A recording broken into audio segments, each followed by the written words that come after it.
Alright, welcome back to more Ignorance in Basketball. Now, before I start the video, I just got another email from YouTube. Yes, another email from YouTube. And they wanted me to tell you guys that if you like the video and subscribe to the channel, you'll actually be able to time travel. So, if you ever wanted to do that, now is your probably one and only chance. So, take a risk and see what happens. But let's get into the analysis of this video. If you are watching this, I'm assuming you already know the outcome. I got a goddamn Bleacher Report update while the game was still on, so it kind of fucked it up for me, but it's all good. But let's get into the analysis, if you will. And Monty Williams was talking to us earlier today about what a great defensive. Shout out to Steph Van Gundy, big fan. And for a young team. Alright, LeBron, don't fucking palm the ball. You're not cool. I don't know if it's just me, but it always bothers me when the NBA, like if I'm watching highlights for a game and it doesn't show the first bucket scored. That always pisses me off. I don't know why. Great fucking take with the left hand. Really, after watching this game, I'm feeling great. No Chris Paul. No Saric, and you come in within basically they won this game. I don't give a fuck. The deep bench was in, and they lost by 1 point. If they wanted to win, they would have won. I know LeBron didn't play, only played like a quarter. I don't give a fuck. I'm optimistic. Everybody looked good. That's what I care about. Like, do the players look comfortable? Do they look good against good players? Mikal Bridges looked great against LeBron offensively, and well, I don't know. I mean, he didn't look great defensively, but he looked good. I mean, he looked about as good as he could look against fucking LeBron. So, Ayton looked good. He was aggressive. He was efficient. I'd like him to be a little bit more ignorant, if you guys get what I'm saying. Like, he could definitely use some Montrezl Harrell in him. Devin Booker was fucking balling. He had like 20 points in the first half. I think he had like 50. He was 5 for 6. He had 15 points in the first half, which is really fucking good. The only thing is, like, them guarding the three wasn't amazing. But they'd have their hand up, but like half-assed kind of. And I still think that the bench could. I think in like big games, especially, they're not going to be able to just have the deep, like the 5 guys off the bench in at once. I don't think that's going to happen. I think they're going to need Devin or Chris. I don't think they could throw Ayton in there either. I think they're going to need, for like, good teams, especially maybe even against, hopefully not against shitty teams, but this motherfucker pisses me off. I'm just kidding. I'm rooting for him. He's actually, I hope he gets a big contract, because I think he can be actually really good. Great fucking pass. I think he dropped what's-his-face in that play, too. Yeah, he did. He dropped Stuart Little. Great fucking take. Like, fuck off, but that was a great take. I can't even be mad at that. Spent most of last season with the South Bay Lakers of the G League. The South Bay Lakers. I've been to a G League Lakers game once. I think they're called the Defenders, right?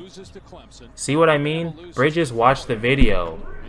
You can't tell me he did not watch my last video. He said LeBron who? He fucking sized him up, cross, a quick left to right, pull up for the fucking mid-range. That's what I'm saying. Trevor Ariza is not doing that. Wesley Johnson damn sure isn't doing that. That's why he's not even in the league anymore. No disrespect. Ooh, nice shot. Everybody looked good. Everybody looked good in this game. Except for Motley, but he's not getting, major minutes, so who cares? That slow-ass spin. Fuck out of here with that. Whether it's in transition or on the run. Great pass. Everybody looked good on the Suns this game. That's why they came out busting the Lakers' ass. And then when Devin Booker went to the bench, things changed a little, and then gradually fucking Anthony Davis kept making threes and making me upset. Like, dude, you can't be 6'10", or whatever the fuck he is, 6'11", 7 feet, and be 6 for 7 from 3. Like, fuck off. And be a good defender. Like, if you want to be Dirk Nowitzki and fucking shoot 7 for 6 or 6 was 7 for 6, 6 for 7 from 3, I'm fine with that. I don't love it, but I could live with it. But you can't be good defensively too. That's not fair. It's not fair. And I'm gonna tell my mom. Devin Booker balled out. And if you're a big man, wear a double-digit number, all right? Don't wear number 3. That's for guards.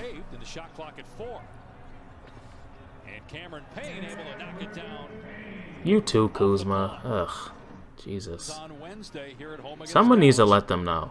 If you're over 6'6", no, I'll give you 6'9". I'll be generous. If you're 6'10" and above, wear a double-digit number. All right. Kevin Durant is the only one that can get away with it because he is not a big man. He's a big-ass guard. So is LeBron, but LeBron is buff. Great fucking shot. It's weird that he is bald. Does anyone ever talk about that? Is he like One Punch Man? Does he just work so hard that his hair fell off? I would believe it. I know he worked his ass off in college. I guess that's a real thing. Like, why is he wide open like that? I mean, he had a center on him, but still. Great fucking steal. He said, leave that weak-ass spin move over there, bitch. That's what he said in his head. I could read minds. I thought he was making fun of him. He's literally trying to tie his shoe. No way. God, fuck off. Remember the good old days when LeBron couldn't shoot? And if your team was playing him, you're like, damn, he's athletic as shit and he can pass, but at least he can't shoot. And now he can fucking shoot from half court. So, like, fuck off. You know? I'm all for growth, but only if it benefits me. So, does not benefit me. Great fucking pass and better shot. You're dumb. Shouldn't have left him open. You're dumb for that. I just want to make this video so you guys know how crazy I am when I watch basketball games. But I'm way more what's the word? Ignorant. Ignorant. That's the word. Get that great find. Wow. That's basketball. Folks, that's basketball. Didn't love that shot. It looked like you were a little bit too focused on the foul and not enough on the make. Leave that shit for James Harden. Devin Booker always looks mad when he's playing. Which I like. I'm all for that. Don't crack any smiles. I don't see you dapping anybody up on the other team pregame. He always looks annoyed. He always has like this "who the fuck are you" look on his face. That's what he looks like all the time, no matter what. It's fucking hilarious. Did he just do a fucking step back 3? What the hell? I don't know why, but Anthony Davis just reminds me of Elmo. I don't even know what that means, but it just feels right. They put it on Boston tonight. Big man, big man. See, that was a little bit too soft for me, but, you know, he made it, so I'm not mad at it. But, you know what I mean? Just be a little bit more physical. You're not from Europe. It's a big shot. Big time plays. But this is what I'm saying. Like, if they wanted to win this game, they would have just kept this lineup in, and they most likely would have won. I mean, they definitely would have had a better chance than the lineup they used. I mean, they had the deep bench in, minus Javon, like, people who may not even make the damn team. Which I'm all for. You know, this is their last chance, last preseason game. Don't tell anybody this, but I didn't even know there was a game today till like 5 o'clock. I thought the last game was the last preseason game. I thought there was only 3 this season. And again, don't tell anybody that. I don't look dumb. Also, my boy Jalen Smith had a clean block. A very fundamental late game block. And I don't think they give him any credit for this. So that was disrespectful. Great fucking shot. Tied up. We all know the outcome, but, you know. I think it would have been cool if the bench would have won. You know, as a nice little homage to them. I don't know if I used that word properly, but you get it. Got the lead. And low-key, I feel like they cheated with the score.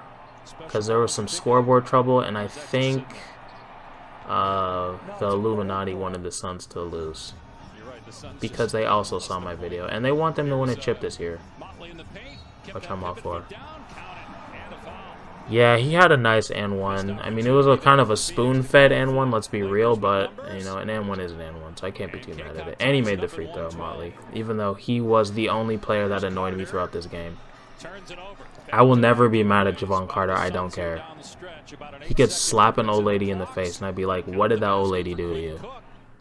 So here we go, Suns down 1.6. Yep. Enough time to catch and shoot. There it is. Like, right before that shot, I got a notification from Bleacher Report. It's like, Lakers beat. I'm like, what the fuck, man?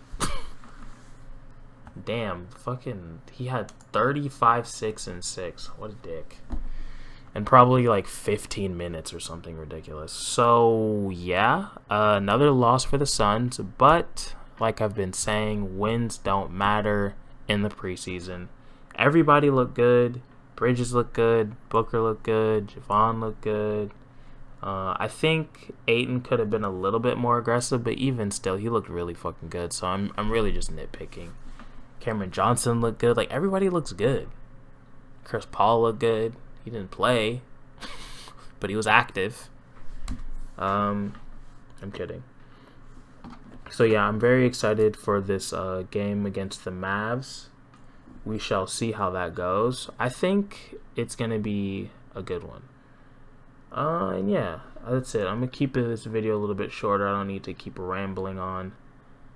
I do make videos just about every day. So if you're into that, subscribe. Or, you know, the time travel I feel like is a pretty good incentive, but it's just me.